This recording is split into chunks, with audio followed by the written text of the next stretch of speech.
G'day guys, how you going? Welcome back to a Lord BANE video, or should you be saying welcome back, because I've been off for a little bit. So I guess, hello there. I've been off for a week, I've been on holidays, and I'm finally back in the mix of things. I am a little, what we're going to talk about today is I'm kind of a bit late to the party, but I did want to experience it for myself. So we're going to be talking about Datacrons in this video. So the new set 15, but there's plenty of other videos that have been released since the set new Datacrons have been released. But I just wanted to wait a bit and see what was the Datacrons you want to aim for this season. And generally in most seasons, there's only a few level 9s that you really need. But otherwise, generally, there's a pretty good level 3 and a pretty good level 6, depending on what faction you're aiming for. That's generally the set rule. So I'm going to try and have some gameplay in the background running, see if I can do it. If not, though... Hello guys, sorry, mid-video. I don't know why the audio in some of it is echoing. Hopefully it'll fix itself. Throughout the video, it gets better. I don't know what's going on there. I will try and get a new microphone sorted. Thanks guys, enjoy the rest of the video. Roger. I think it was Matadork again. And also Stero. There's a couple of the guys there that are actually in the Discord server if you guys want to see their content. So we'll just, if I can't get them in in the background there, I will try and do I'll dump them in the description for you guys to check out. But those two guys and a few others have done quite a lot of videos talking about, especially SLKR and the Padme Cron that we'll be talking about today. So I'll talk about kind of each faction, and then I'll do what level 9s you kind of want to run through. But basically, guys, there's really one level 3 that you want for all your crons. Generally, each set, there's one level 3 that's the best. So like our set, was it set 13 that just disappeared?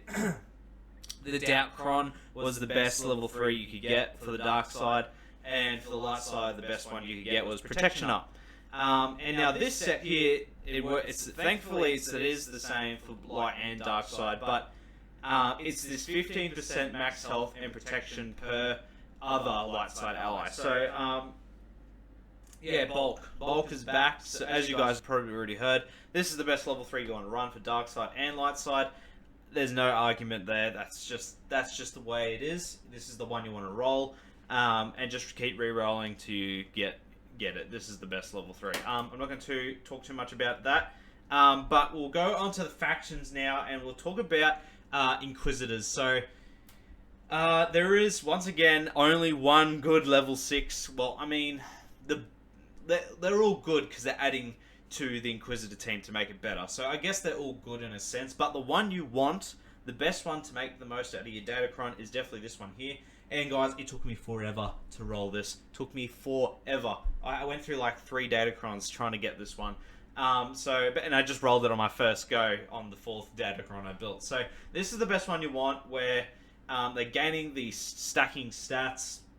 They're exposing. When they inflict purge, Inquisitors are also assisting off each other.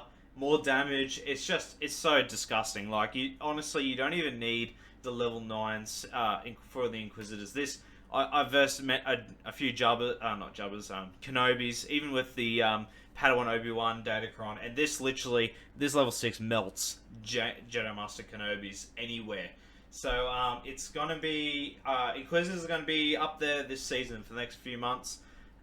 This is the level 6 you want. It just melts teams. Hopefully I can have some background battles going at the moment, but we'll see how we go if I can fit it in. But yeah, this level 6 just absolutely melts any team. Even layer teams in Squad Arena I've been able to easily handle with this. No Omicrons on Reaver or anything. This is a must-have for you guys as we move into 3v3. I'm not sure how effective Inquisitors are going to be. Maybe it'll become a defensive thing, but I'm not really sure because there's no data on it. But guys, definitely this is the best level 6 you want.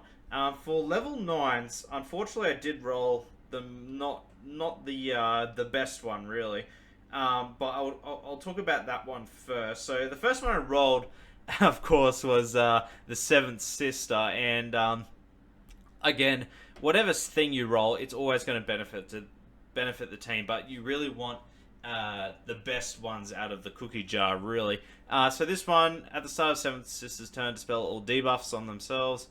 They recover 5% health for each debuff dispelled this way. So honestly, it's like, okay, that's okay, but not really doing anything. So this is probably the worst out of the Inquisitor ones. And that's the first one I rolled, of course. I honestly think they have rigged these Datacrons where you can there's a high chance to roll the worst ones, and you got to spend your reroll materials until you can get the chance to roll the bigger ones. I just think that's how it is because I always get screwed over there. Probably the next worst one, or just as equally bad, is the Second Sister. Deals damage to an enemy, removes turn meter. Horrible. Disgusting.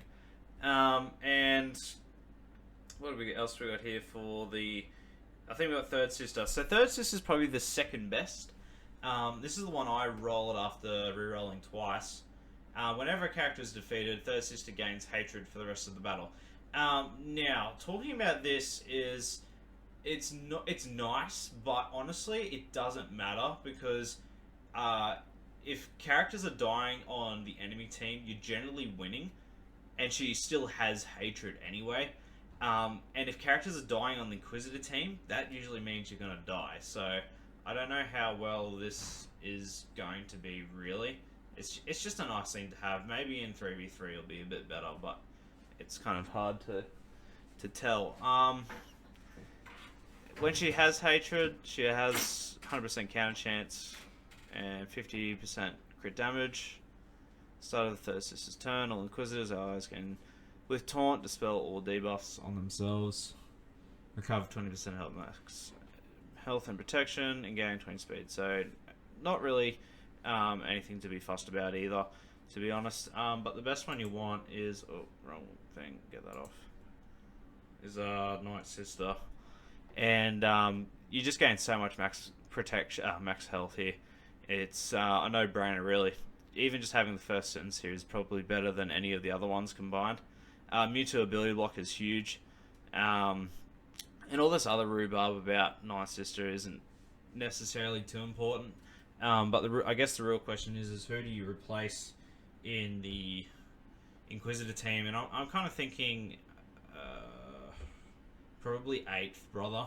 I guess it depends on what circumstance you're in, but I think even for 3v3, my team will probably be Reaver, Grand Inquisitor, and 9th. I'll just get 7th out of there and maybe put, I don't know, 5th, 7th, and 8th in a different squad. But for 5v5, I'm thinking 8th brother will probably hit the curb because he's the damage, but with the Night Sister, they'll become more of a defensive team. But that's pretty much all the Inquisitor ones. But if we want to talk about First Order, we'll go to the next one. This one here. So once again, level 3 is the same. You can't really go wrong with the level 6s for First Order. I think they generally are all really good. Obviously, the one with more words is usually the better one. It took me forever to roll that, of course. But I don't think the 400% offense is too bad either. I think those are probably the two ones you could justify having, is the 400% offense and this whole bunch of paragraphs there. Basically making SLKR nuke teams as his first turn. I'll hopefully have some footage up there for you guys to see, but you've probably seen this already. Just does huge amounts of damage. Going to be a real menace, I think, on defense as well coming forward. For level 9s, there's only really 2 you want to roll, but I've rolled it twice now, the Phasmon, which is kind of nice, but it's not the best. There's a lot of talk saying this one is a lot better, this First Order TIE Pilot, and it probably is for defense. And offense is pretty nice as well, but honestly, if you're nuking the team in the first turn, I don't think it really matters if you have Slackers or the TIE Pilot one. Maybe for a bit of... It's more of a safety net, the TIE Pilot one, but this one extra damage per relic on the team is kind of nice as well. So you can't really go wrong with the level 9 here. I think both do the same thing generally, but I think I've heard you want the TIE Pilot one if you want to take out those Kenobis pretty easily. Moving on to... What are we moving on? Galactic Republic, I think. Yeah, once again, I happened to re-roll the worst of the three. Now, we're going to talk about this one for a little bit, but the best level 6, well, I'm kind of tied between two.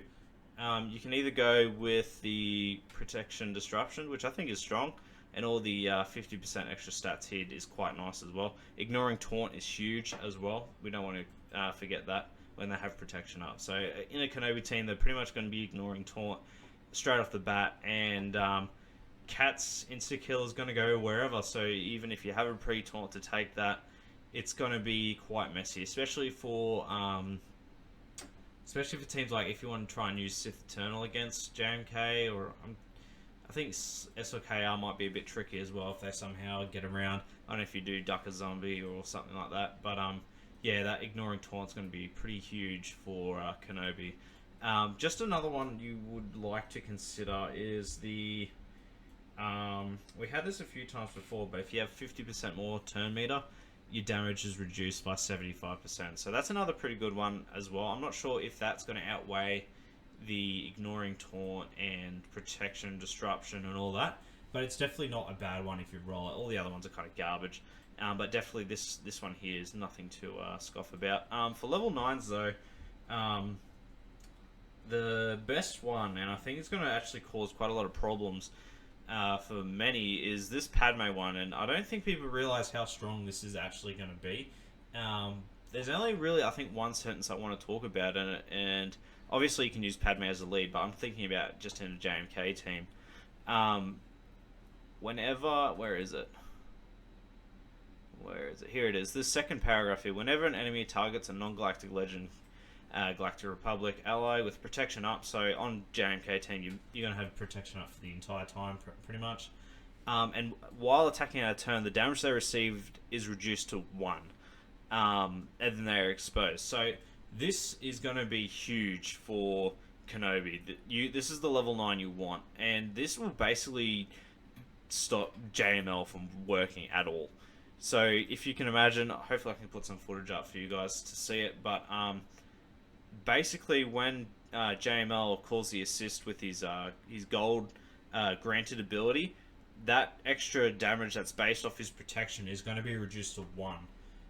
So it's going to take forever for JML to even get through a Kenobi, and with all the ignoring taunts, especially on the Cat team, Cat just needs to nuke out Cal or Jedi Knight Luke, and just for the whole JML team to just fall away. So this Padme Cron, just for this sentence here, is going to be huge for Kenobi. Basically, there's no way for JML to get through JMK now. So in Territory Wars, I could imagine JMK becoming a huge problem for many people. I'm not sure how Leia will go against this, because Drogon, and there's a lot of assisting in that team, and Drogon does most of his damage outside of his turn, so I could imagine this would put up a bit of a struggle for Leia, but Leia's generally a hard counter to Kenobi, so we'll see how we go with that. And obviously, I don't even think it's worth mentioning these ones. These are pretty garbage. Luminara's, of course, the one I rolled. I'm not even going to talk about it, so bad, but with Techcron, if you guys know him, he hangs out in live chat for a bit. Clogut.